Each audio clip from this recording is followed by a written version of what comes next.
So the question keeps coming up, is there going to be a Sony takeover at Bungie? Like, in case you missed it, there was a lot of things pointing to this happening. There were these sort of pages, landing pages and websites where PlayStation was listing Bungie as a PlayStation studio, and that is a little bit of a different classification because that contract really had them as sort of like an independent entity within the company. Now, many speculated this meant Bungie was going to kind of lose that independence, and they were going to become and get the label of a PlayStation studio. Now, before that even started, there were reports that, listen, the losing demand that they were having on Destiny, the profit and revenue loss, the layoffs, there were sort of these rumblings that PlayStation was going to step in and take over. There were also remarks from Hiroki Totoki that like they wanted to see more accountability at the company. They wanted the leadership to maybe be potentially restructured. Well, a recent Sony earnings call really makes it clear Bungie is being restructured and they are shifting into becoming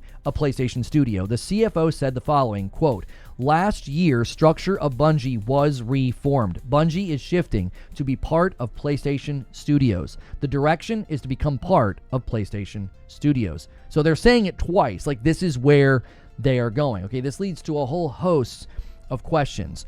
What does this mean for Bungie leadership specifically, right? They've got a lot of people at the company, but they've got a lot of people that left that said the leadership needs to change. We need to see a restructuring. We need to see all those things take new shape. Another major question is, does this mean we finally see Destiny 3 happening? If you're not aware, internally, they were never planning on doing a Destiny 3. As far as I could understand it, they were trying to build themselves roads away from Destiny. They were doing spin-up projects. They had a lot of incubation projects that Pete Parsons admitted was putting them into the red, because what essentially happened was they were kind of robbing Peter to pay Paul. They were taking bandwidth away from Destiny 2 to spin up all of these projects, and they inadvertently hurt their cash cow. That was where most of their money came from. That's how they basically kept the lights on, was Destiny 2 remaining lucrative, and it started to suffer because quality went down. People were criticizing the new content as being very repetitious and samey because they had a lot of people that had moved to other projects.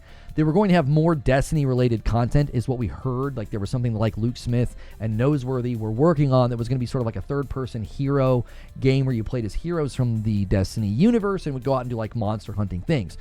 So it seemed like they did not want to build Destiny 3, which makes sense. They've kind of been in Destiny since prior to the launch of Destiny 1 in 2014. Well, that was like after like 5 or 6 years of production. So you got to think like 20, even before that, you would have been dealing with like a 2006, 2007 timeline. So if you've been working on the game for closing in on 20 years, you might start to say, we don't really want to do this anymore. Even if they've only been working on, 15 years, that's still a long time to be working on a single piece of property.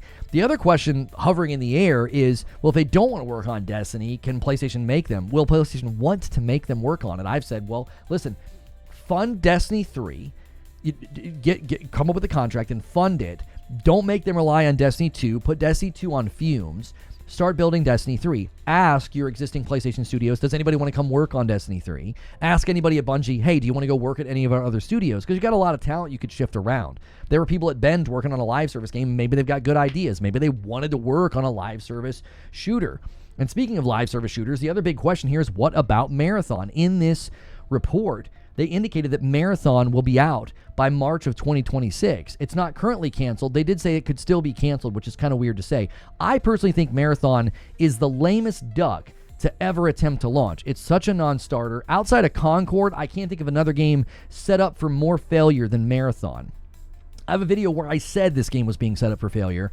I got a lot of criticism for that video, but it's aged very well. It seems like big changes are coming to Bungie. We're obviously going to have to wait and see what all this means for leadership and future IP, but that's where things stands right now.